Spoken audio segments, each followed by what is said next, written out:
Well, folks, the 2026 United States Senate race in Minnesota is shaping up to be a very, very competitive race in Minnesota. This is a seat that could help Republicans get to the 55-seat majority that they look to get to. Currently, they're at 53 seats in the Senate right now. This is one pathway to get to 55 seats as outlined by the National Republican Senatorial Committee Chairman Tim Scott. Now, back in February, Democrat Senator Tina Smith announced she would not be running for re-election in 2026, leaving her seat open for the first time since 2006. And this could be one of the most competitive statewide races since either the governor's race in 2010 or the governor and Senate race in 2006. It's going to be a very, very competitive race. You look back to Minnesota in 2010, that's when you had Mark Dayton up against, who is now Congressman Tom Emmer, who's the majority whip in the House, ran for the governorship against Mark Dayton, lost by, roughly not even a half a percentage point. It's like he lost by 9,000 votes here. So very, very close election here in Minnesota, and it's going to be very, very competitive. Now, Tina Smith was initially appointed back in 2018. She was appointed after Al Franken resigned after some sexual abuse allegations, sexual misconduct allegations, and she was able to win that special election in 2018 with 52% of the vote. And then fast forward to 2020, she was able to get 48% of the vote in that election, beating out her opponent by roughly about 5 points. And her departure really adds a lot of uncertainty to the state, although Democrats, I still have them favored on my election map right now as it leans to the Republicans. There's a lot that kind of goes into this that I've talked about a lot before, but there's a lot of factors that go into why I have this at a lean. But as of right now, I still have it as a lean blue seat. Now, Minnesota has leaned towards the Democrat, towards the left side in federal elections, but it does not mean it is a guaranteed win for the DFL. Now, Minnesota has held one of the longest streaks of voting for Democrats in presidential elections. I believe the last time they voted for a Democrat or for a Republican was Nixon. Yep, Nixon in 72. Even fast forward to the landslide win in 80 for Ronald Reagan and the landslide win in 84. Mondale, who was the senator from Minnesota, still was able to win the state by roughly 4 percentage points. 4,000 votes in that race there. And he also won D.C. So Minnesota has one of the longest, I think the longest streaks of voting for Democrats. Like, let's see, even then, Nixon didn't even win D.C. Yeah, of course, why would a Republican ever win D.C.?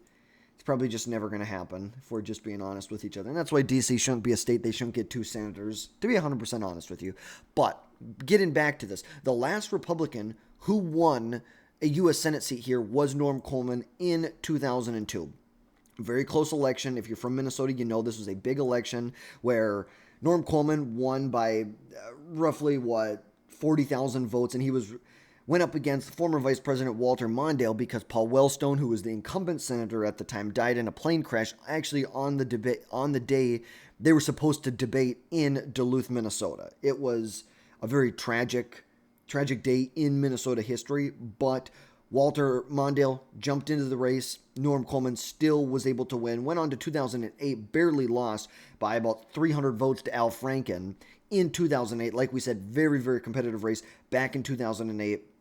And then fast forward, of course, Al Franken was able to really cement this seat as his own, winning by about 11 percentage points. And then, of course, we know the story that happens after this. But although Minnesota has not won a U.S. Senate seat here since 2002, the state's political climate is very nuanced. It's dynamic with, with more rural areas favoring the Republican Party and more of these, the big centers favoring the Democrat Party.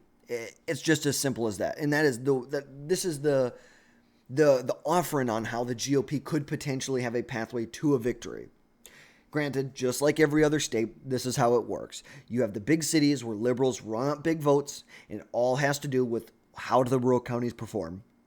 Can Republicans blunt the turnout? Can they blunt the margin in these deep blue pockets like Hennepin County, like Ramsey County, Dakota County not as much, and Washington County not as much, but ultimately Hennepin and Dakota and Ramsey County, and then also in St. Louis County. This is kind of the North Shore on Lake Superior right here, but this is where Democrats run up the margin. Can Republicans blunt that in those districts and statewide to overcome them. That's the only way that they can win.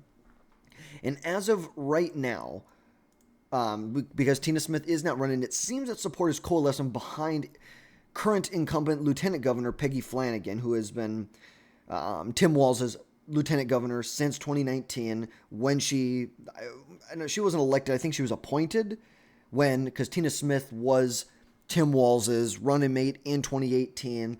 Peggy Flanagan then ultimately became the lieutenant governor. And then also in this race is the former minority leader of the Minnesota Senate, Melissa Lopez Franzen, who will be running in this race. They are currently declared.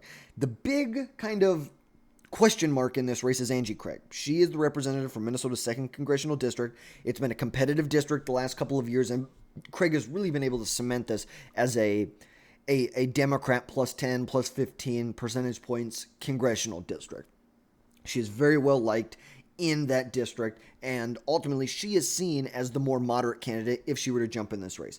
Peggy Flanagan is about as left as they come. The only people in the state further left than her are people like Ilhan Omar and Keith Ellison, which they're all kind of right together.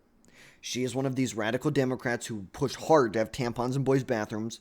She and her leadership oversaw, along with Tim Walz, the destruction of downtown Minneapolis when it was overtaken by thugs, looters, and rioters. That's on her. She and Tim Walz shut down the state, tried to force vaccine mandates, tried to force mask mandates on the people in the state. She is one of the most left-wing politicians in the state of Minnesota. No questions asked about that. She just is. And like we said, Angie Craig is definitely seen as the more moderate in this race. There are also some other potential candidates on the Democrat side, including Steve Simon and David Wellstone, who is the son of U.S. Senator Paul Wellstone. He was the one we talked about earlier. He held the seat, died in the plane crash, unfortunately. But Ilhan Omar was initially thrown around in this race, but she has recently announced that she is going to be running for re-election in her Congressional District 5 as of right now, which she would have been a gift to the Republican Party in Minnesota to coalesce the Republican support. But I think Republicans can do the same thing with Peggy Flanagan. Peggy Flanagan is a very far left-wing liberal. She is a progressive liberal. There is no doubt about it. And Republicans could frame her that way and could run on it and drive out a lot of angry Republicans that are in the state. There's a lot of angry Republicans in the state of Minnesota that they need to turn out. They need to turn out to vote against Peggy Flanagan if they want to win this election. Now, looking at the Republican side, there's a number of people. Royce White, who, of course, he ran in 2024, lost Amy Klobuchar by about 16 points. You have Adam Schwarzy. He's a former Navy SEAL. And then someone who's not on here who we'd like to highlight, Brad Kohler for Minnesota governor, who is a former MMA champion. So we're going to see what happens. Obviously, a couple people that have already jumped in this race. Some other people that have kind of thrown their names out there. This Michelle Tafoya, who she's on ESPN, Kristen Robbins, and then Julia Coleman, who is the daughter-in-law of former U.S. Senator Norm Coleman.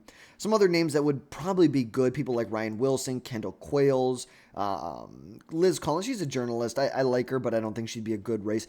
I wanted to see Tim Pawlenty jump in this race, to be honest with you.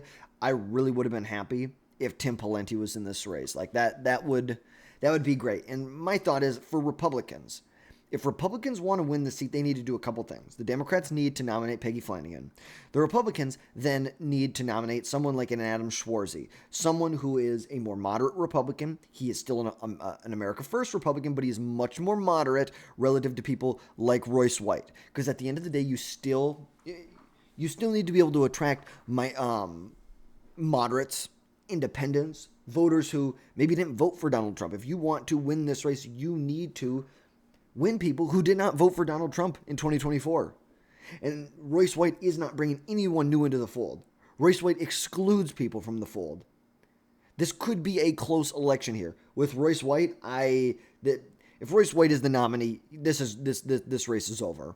It is. And then the third key to it is the National Senatorial Republican Committee needs to pour tons of money into this race. They need to juice this race up. They need to put a ton of money into advertising in this race because we need to win. We need to win. But if Royce White is the nominee, I wouldn't spend a penny in the state if I'm being 100% honest with you. And it's sad to say, but that he is not a good candidate. He may be a good candidate if he went to Oklahoma. He may be a good candidate in some place like Florida. But it'd be like running a MAGA Republican in Maine. Okay, Susan Collins is a moderate Republican. She wins because she's a moderate Republican. If she was a MAGA, diehard 99% Trump, voting with Trump 99% of the time, she wouldn't win the election. It would be a Democrat-controlled seat. And this is the issue with the Republican Party right now, is there's new polling that shows that Republicans and conservatives care more about policy purity versus electability. And that's a huge issue. They care more about agreement with policy with the person they nominate versus the actual electability. I probably agree with Royce White more than I agree with Adam Schwarzy. But at the end of the day, Adam Schwarzy actually has a chance to win this race. Royce White does not. He just doesn't. He ran almost 13 points behind President Trump in 2024.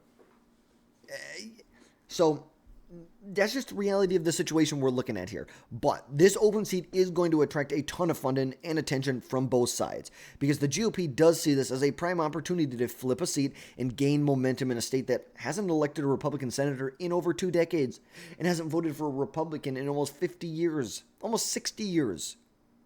And fundraising efforts and national party support are going to be crucial in determining how competitive this race is. And if you're just looking at the state Republican Party is in shambles here. They have they have like 2% of the cash on hand that the Democrats currently have. It's a joke. The Minnesota GOP is a joke and needs to be rebranded. It needs to be redone. They need to destroy the whole thing and start from scratch because it sucks. It is terrible in the state. When was the last time they delivered a Republican victory in the state? What, 2002? Whoop-de-frickin-do. 2002 was 23 years ago. Let's hurry up. But no, they're still stuck in the past, and they can't figure it out. But for the GOP to succeed, like we said, they need to really appeal to suburban voters and mobilize. They need to mobilize the rural voters to get out and vote, and they need to get a lot of attention from suburban voters. They need to have a candidate that's going to have broad appeal beyond the base. People like Royce White do not have any appeal beyond the base. End of discussion. Adam Schwarzy will. And then you have to capitalize on the division within the DFL, plus the fact that they are running one of the most liberal members of the Walz administration. You just have to, that is the reality, and you have to brand her that way. But at the end of the day, this is a seat that is currently held by the Democrats. It has been held by the Democrats for 2 decades. It is hard to see the Republicans unless everything lines up going their way. But ultimately, it doesn't. They are well positioned for things to line up. And now, as of right now, most of these political prediction thinks it's a lean Democrat, or a battleground seat. Like I said, I have it currently as a lean Democrat seat. And you can see right here, and this is just a Democrat primary, Peggy Flanagan, Angie Craig, you can see the voters clearly want Peggy Flanagan. They clearly want to move as far to the left as possible. Now, the Minnesota 2026 Senate race is shaping up to be one of the most competitive in the nation, with an open seat and a dynamic and nuanced political landscape. And the GOP actually may have a genuine shot at flipping this seat, but it is not going to be easy. It is going to be extremely difficult. And success is going to depend on the candidate selection, the campaign strategy, voter turnout, and their funding. But if you found this video helpful or insightful, please drop down below, hit that subscribe button. Make sure you never miss another video from us again in the future. This is how you help us reach more and more people. So let me know what your thoughts are. Do you think that Republicans actually have a shot to win this race in 2026, the Minnesota Senate race? Let me know down below, and we will catch you next time, folks.